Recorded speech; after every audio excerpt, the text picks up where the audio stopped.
on or not, or live or not. Good morning.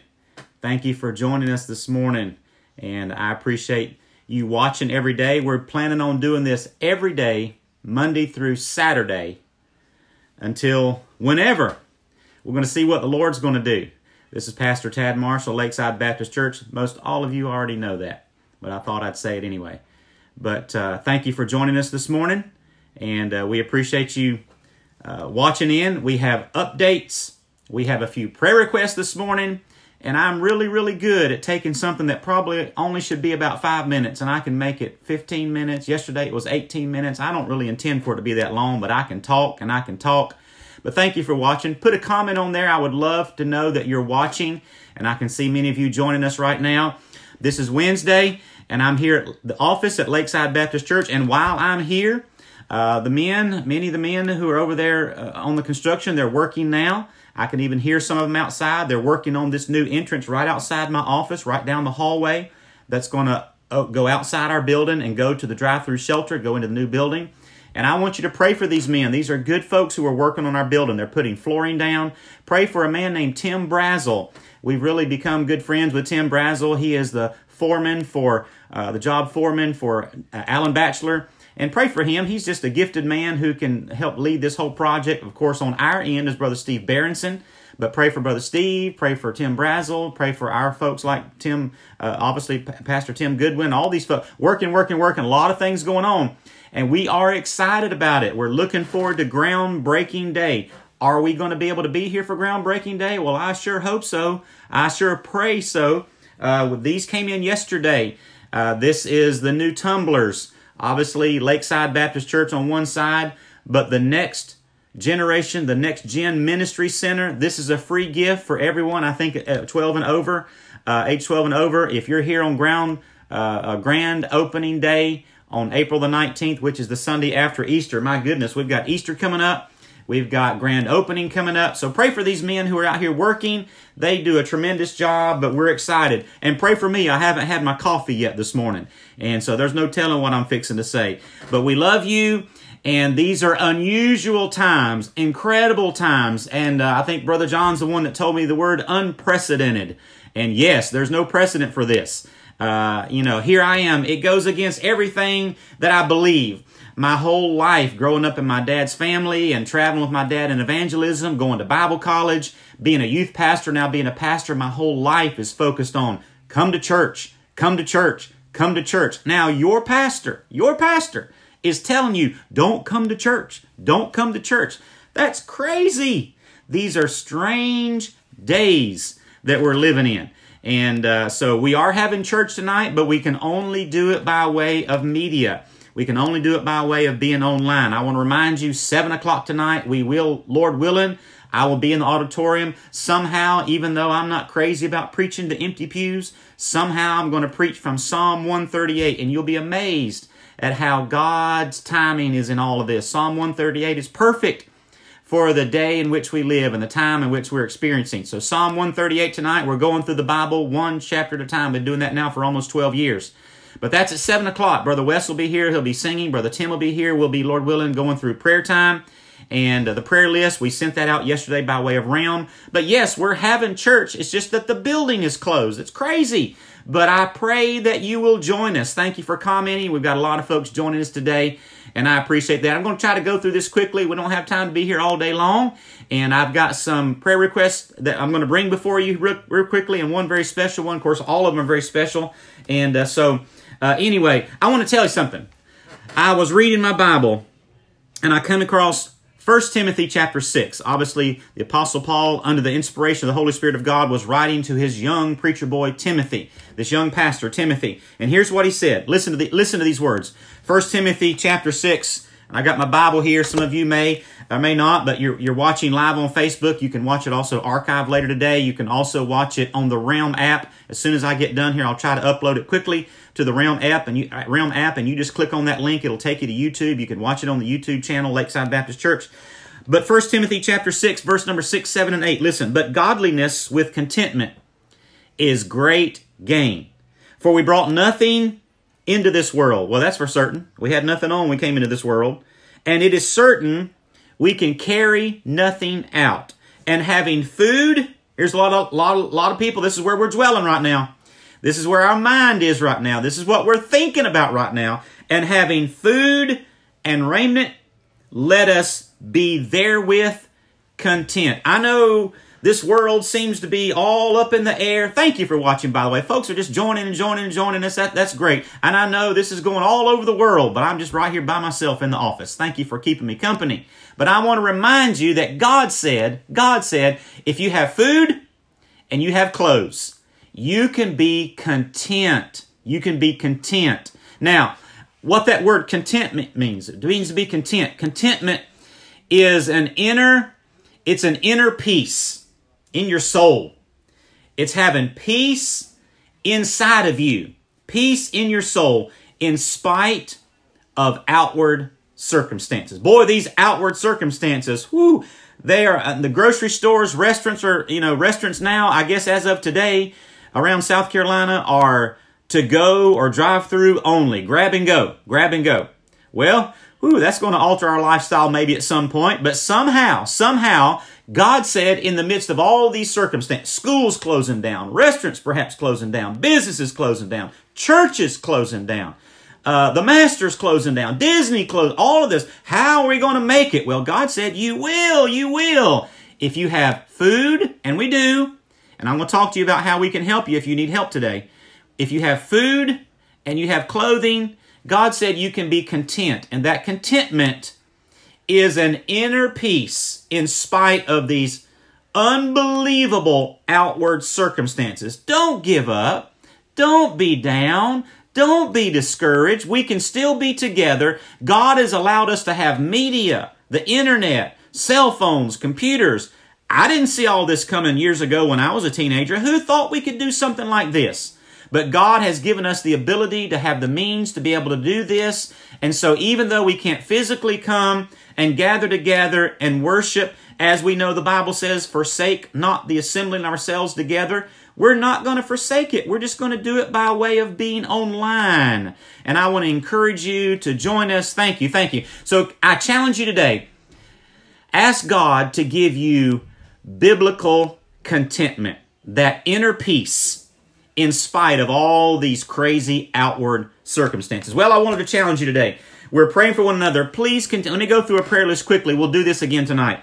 Pray for John and Jody Sanders. They're obviously, as they have to, and the folks in the medical profession are doing a great job, but they're having to clamp down on visits and the number of people in hospitals and nursing homes. You understand all of that. Well, that's affecting a lot of our people who have loved ones in the hospital.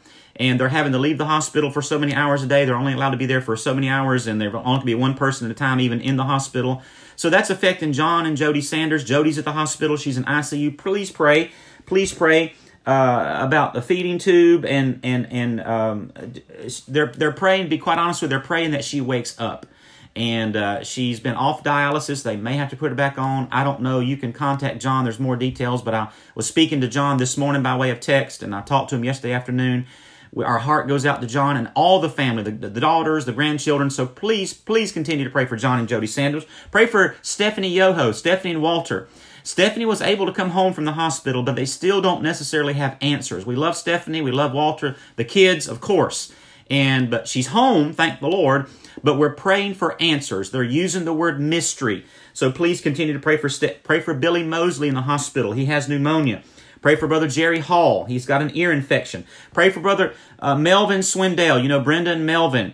And Melvin has been coming lately, and I'm so excited to see Melvin. But he's having some more testing coming up. So pray for Melvin and for Brenda. Continue to pray for Carl and Faye Hayes. Continue to pray for Freddie Manning. Freddie was able to come home from the hospital yesterday. We thank the Lord for that. Thank you for praying for my dad. I saw him very briefly yesterday. I was passing through North Carolina yesterday afternoon and came back and saw him very briefly. He needed some toilet paper. I tried to find it. I found some Kleenex boxes. I brought him some Kleenex boxes. After that, my sister was somehow, so you can hear a little bit of construction going on. My sister was able, thankfully, to find him some toilet paper. These are important things in these days we live in. But we can still be content. Amen? We can be content.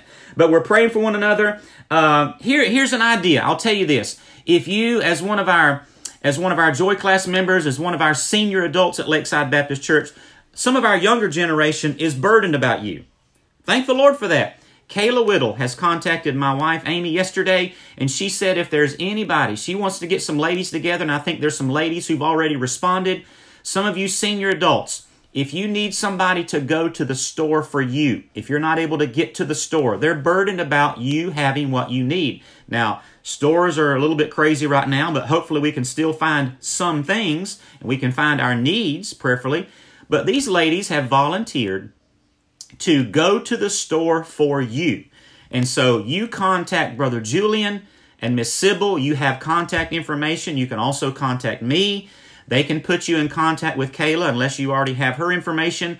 But she is organizing some younger generation ladies, and I'm so thankful for that, that they are willing to go to the store for you. I think that's wonderful. That ought to get some likes right there. And I'm thankful for our younger generation, and we love our older generation. So that's an idea. Thank you, Kayla. Thank you, ladies, for helping out with that. I want to bring before you a prayer request today, and that is our friend, Brother Tom Farrell. As you know, we were supposed to be tonight having our last night of revival. And but after the Sunday night, he was here Sunday, preached a tremendous message Sunday morning, preached a tremendous message Sunday night. Tom and Regina Farrell were here. They had their RV, their motorhome here.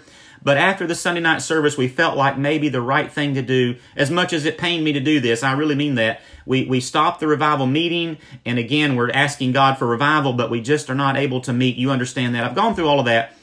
But Regina and the family were a little bit concerned about Tom. He wasn't necessarily feeling well. They were concerned.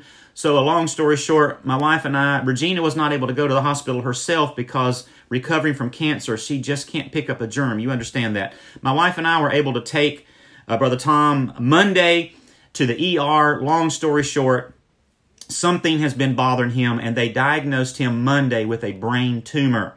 And in the midst of all of this, so the revival meeting being shortened and all of this, we took him, and we were in the room there when the doctor diagnosed him with a brain tumor. And so family came in, family's involved. I'm saying this now because the family has put the word out. I was waiting until the family put the word out. But I'm asking you, please pray for Tom Farrell and his wife, Regina, and all their family. Ben is the son. He came down. He's a pastor in North Carolina. And he now is back up in North Carolina. I appreciate Brother Tim Goodwin helping me. Brother Tim and I were able, I drove the RV yesterday. Brother Tim followed to bring me back. We left here yesterday about 4 o'clock and drove all the way to Lexington, North Carolina. Their son Ben is a pastor in Lexington, and he's going to be pursuing, Brother Tom is going to be pursuing treatment there. And this is certainly going to affect his schedule, his revival. So pray. I'm asking you to pray. I'll be posting a picture in just a moment here. But pray for our friend, Brother Tom Farrell. The Lord knew all of this. The Lord knew all of this. And we're thankful for the folks at the hospital who are giving loving care, but he's pursuing treatment there with his family in North Carolina now. And Brother Tim and I got back about 1 o'clock this morning. So thank you for praying for us. But I didn't say anything about this publicly till now. And so I'm asking you to do that. Again, let me remind you, let's kind of wind this thing down. I can talk all day, but thank you for watching. But we're asking God to help us and help us have the right spirit. We can sit around and mope and gripe and complain and, oh, woe is me, and I'm afraid. 365 times in the Bible, God said, fear not, fear not, fear not. That's at least one for every day of the year. God's reminding us in the midst of all these shortages and panic and Wall Street and cancellations and all. Hey, God said, fear not, fear not, fear not. You can have Bible contentment. We're going to meet together tonight, 7 o'clock. Watch online. After it's over, we'll post it on the Realm. We'll post it on the YouTube channel, and that's the only way I know to do it. But you can watch. We'll have a prayer meeting. I'll be preaching from Psalm 138. Don't come to church, but watch by way of the internet, and I pray you'll do that. And then Sunday, I'll be meeting every morning like this at 9 o'clock, Monday through Saturday. But Sunday, 10 o'clock, I want you to gather your children together. Gather your kids.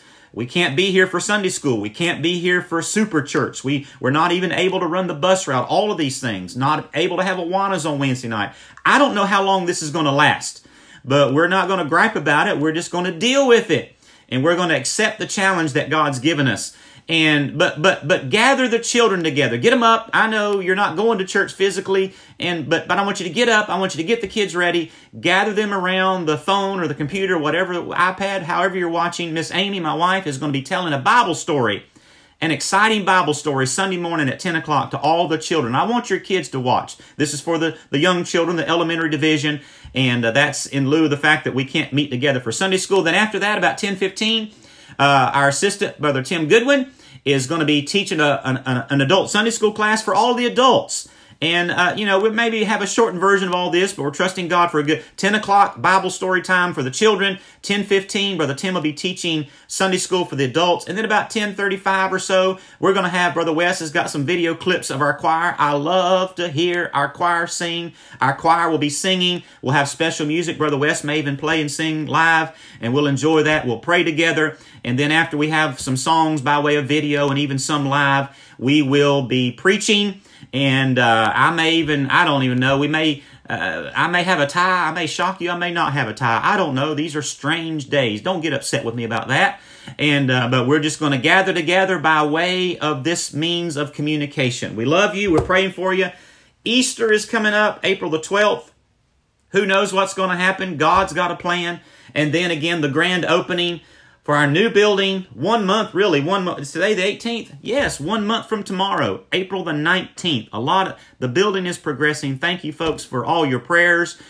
We love you. Please contact us. The church office is closed, but you can call me on my cell phone. You can call our pastors. All that information is on the Realm app. You can send us emails.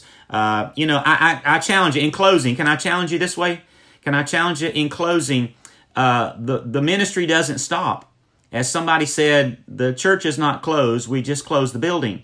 The ministry goes on. I challenge you and I encourage you to continue to give. That's why we have online giving. The Lord knew we needed that, and that's why we did that a few months ago. I challenge you. The Garden City Rescue Mission. I'm asking you even now to pray for the Garden City Rescue Mission. They have physical needs. They have financial needs because churches are not able to do the services now. And Brother Pat, I think, is going to be staying down there for a number of days. They have food needs. They have financial needs. They have bills. Same thing here at the church. We want to be a blessing, by the way, to Garden City. I'm actually, out of our mission account, we're giving them a love offering today to help out the Garden City Rescue. There are men still there. That doesn't stop. The ministry here doesn't stop. We still have needs. We still have bills. And I challenge you, and it's not about money. Don't look at me like that. It's not about money, but we support missionaries all around the world. And we support our pastors. We pay our bills. We have the building going up and almost being finished next door. I challenge you, everybody's being affected by this. Everybody's being affected by this. And we have staff that I sent home that we still obviously are supporting. So I encourage you to give online. And do that if you would, please, or you can mail the check. If you mail it, do not mail it to the street address. Our mail only comes by way of the P.O. Box. I think it's Lakeside Baptist Church, P.O. Box 1730, Clearwater, South Carolina, 29822. P.O. Box 1730, Clearwater, South Carolina, 29822. You can mail it in the mail. You can give online. My wife and I plan to do that. I challenge you, if you're able to continue to do that. And we trust that all these days will end very quickly. And we'll be right back to a new normal. I pray that it won't be normal. I pray that God will change us through this whole process. We love you. God bless you. We're praying for one. Any way that you can reach out and encourage somebody, I ask you to do it. God bless you. Lord willing, we'll see you at this same time tomorrow, but also tonight at 7 o'clock.